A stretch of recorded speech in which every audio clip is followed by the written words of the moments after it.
time I reviewed the first Spider-Man movie. Now we are going to review Spider-Man 2. This movie came out in 2004 and stars the returning cast of Tobey Maguire, Kirsten Dunst, James Franco, J.K. Simmons, Rosemary Harris, with the new villain in the loose, Alfred Molina as Dr. Otto Octavius / Doc Ock. And this movie is once again directed by Sam Raimi. I really enjoyed the first Spider-Man. I thought the first Spider-Man is definitely one of the best origin stories put into film. It does a great job of setting up this world, setting up the characters, and the cast of the first movie is amazing. But this movie right here is how a sequel should be. It tops up the characters, it tops up the story better than the first one, and it has a much better villain. This is, in my opinion, how a superhero film should be. Honestly, this film, I don't feel this as a sequel. I feel this could have been just a film in general. That's how great Spider-Man 2 was. And a funny story about Spider-Man 2, I used to hate this movie as a kid. I find this film so boring as a kid because it shows more of Peter Parker in this movie than Spider-Man. As a kid, I'm like, I just wanted more Spider-Man action because we don't get to see Spider-Man doing much stuff in this movie. It's all about Peter Parker. But as a kid, I did not understand that throughout the film because I was only a kid. Like, basically a kid. Like a dumb kid that doesn't know anything about movies. But today, like right here, when I rewatch Spider-Man 2, this, honestly, with The Dark Knight, is one of my favorite superhero movies I have ever freaking seen. Spider-Man 2 does a great job of developing Peter Parker, developing the characters, developing this world much better than the first movie. The first movie is still great, don't get me wrong, but Spider-Man 2 knows how a sequel should be, and definitely Spider-Man 2 is better than the first Spider-Man. In this movie, Peter Parker is basically struggling with his life between him and Spider-Man. Whenever he is Spider-Man, the world knows him. But when he is Peter Parker, his life has gone for shit. Ever since he's Spider-Man, he's been missing out on things. He got fired from work because of it. He couldn't pay his rent. Rent? Rent! Where's my money? And most importantly, the conflict between MJ. He is still in love with Mary Jane Watson, once again played by Kirsten Dunst, but he couldn't approach the woman he loves because he is Spider-Man. Mary Jane Watson doesn't understand why Peter Parker is not there for her. Even James Franco as Harry Osborn, ever since Spider-Man killed the Green Goblin, Norman Osborn, which is his father in the film, he consumes Spider-Man did it, and he consumes that Peter took his pictures of Spider-Man, so he thinks he's friends with Spider-Man than Harry, so that's why it caused that rivalry between them two. So Peter Parker's life has gone through shit at that point, and he feels like Spider-Man is ruining his life. He feels like he can't control this responsibility anymore. You feel so related to Peter Parker in this film, because in this whole film, he has been slammed and slammed down ever since he is Spider-Man. Especially that this whole party scene, where it's like the worst day, or worst night that Peter Parker has ever got. We see Mary Jane seeing someone else since Peter doesn't want to be with her. She is going to marry this astronaut guy because Peter Parker couldn't make it to her play that she is developing. Also, Harry Osborn slaps Peter in the face because, of course, he consumes that he's more friends with Spider-Man than him, and Spider-Man, of course, kills Green Goblin, and he doesn't know that Peter Parker is Spider-Man. Like, this whole scene of this movie, you literally feel so bad for Peter Parker. And this is when, in the movie, he just has enough with his life. He doesn't want to follow that responsibility anymore, with this really great scene, where it's this, like, dreamlike flashback sequence with him and Uncle Ben. When he tells him with great power comes great responsibility, Peter's like, no, I want a life of my own, I'm Spider-Man no more. And you see Uncle Ben in tears. You see him in tears, and it's this flashback dreamlike sequence that honestly made me cry because you really feel for Uncle Ben in that scene, and you feel for Peter Parker in that scene. Spider-Man 2 is one of the best written superhero films that I have ever seen. It's a superhero film that has never been done in a while, where it focuses on the realism. What is it like to become a kid becoming this superhero? Obviously, it's going to be hard for the alter ego to focus on that because he has to focus on New York City while else his life. And since Spider-Man's in the way interrupting Peter Parker, he can go on with his life. You really feel bad for Peter in this movie. And that's what's great about this film. It's another journey story. With the first one, him becoming the superhero. But in this movie, it's more about him becoming the hero. Becoming what is a hero all about. And I think Tobey Maguire, this is definitely one of his best performances as Spider-Man. You really felt for this character. Also, Kirsten Dunst as Mary Jane Watson. She is great in this movie, even though she was a bit harsh on Peter Parker for missing her play in the movie, and that's why she's marrying this astronaut guy. She is a bit harsh, but you can understand why she is like that. She doesn't understand that he is Spider-Man.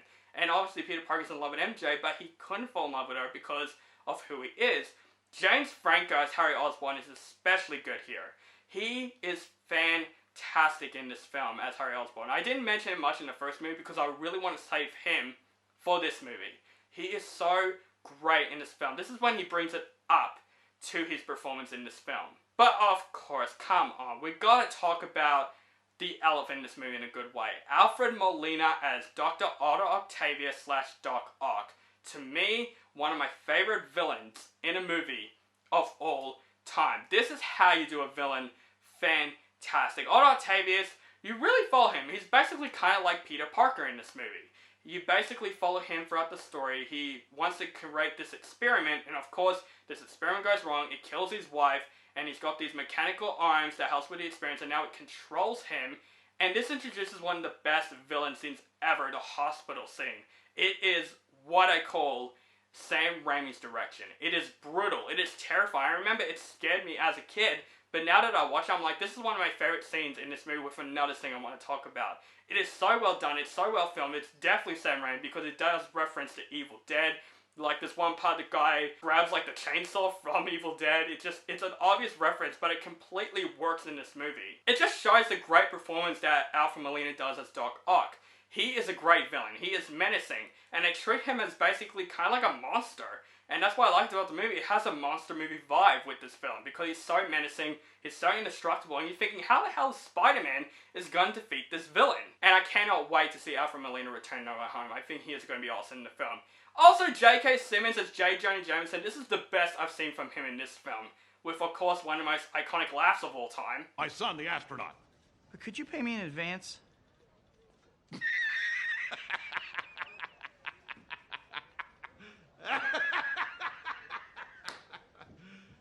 You serious?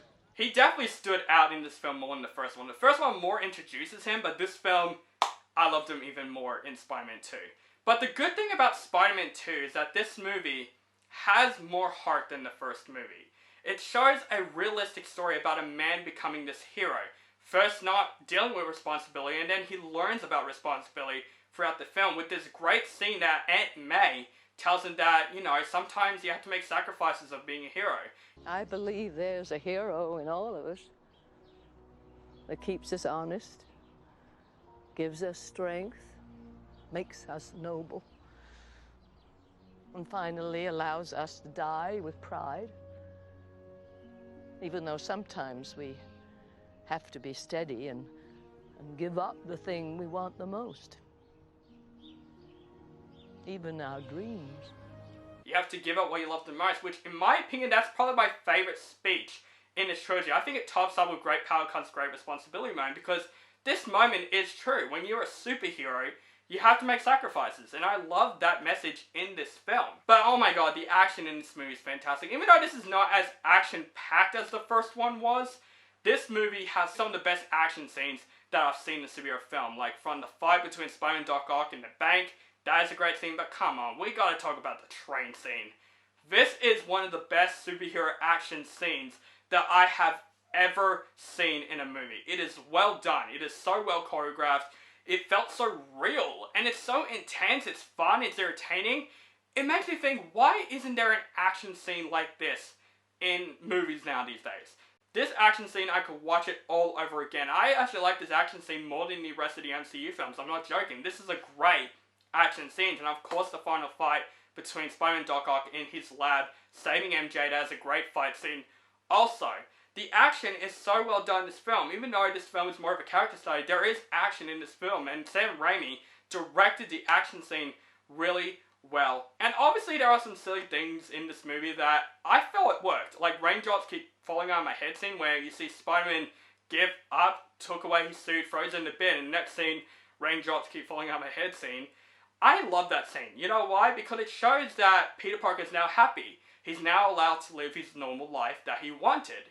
And I thought that song completely matches. Yes, it does get cheesy with the freeze frame, but I thought it completely works for me. And the ending of this film is just what I call a happy ending in a superhero film. We see that MJ in the film doesn't want to marry this astronaut guy anymore because he finds out that Peter is Spider-Man. That scene alone is beautiful. Where you see MJ's reaction. You don't see her talk throughout the scene. You just see her looking at Peter like, I understand now. I understand why Peter Parker's like this. I understand why he's not there for me. Because he has to follow this responsibility. So the ending is so well done where she decided, I don't want to marry this astronaut guy. I want to be with Peter. That whole ending scene is fantastic because we see Peter Parker basically failing in life. And then when MJ comes in at the end of the film, he's got something that he wanted while following that responsibility. The whole apartment scene where MJ's like, I don't care. I don't care what I want to do for my life. It's hard for us to be apart. Let's be together. I can make sacrifices. I can face it with you. That whole scene is just some of the best romance that I've ever seen in a superhero film. This movie develops better with Peter and MJ than the first movie. And the ending was also well done where you see Harry Osborn figuring out that his father is the Green Goblin. And you see his lair in the film, which foreshadows Spider-Man 3, which we'll get to that review later.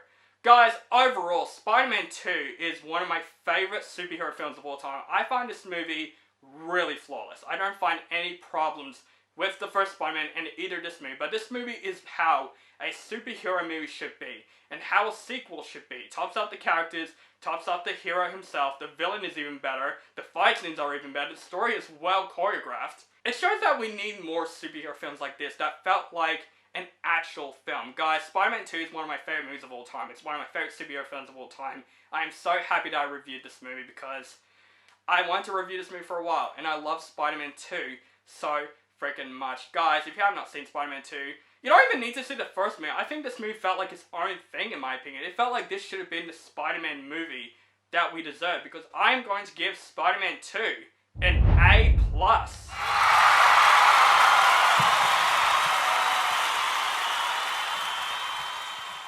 So guys, that is my review for Spider-Man 2. My next review is going to be Spider-Man 3. That's going to be a fun review.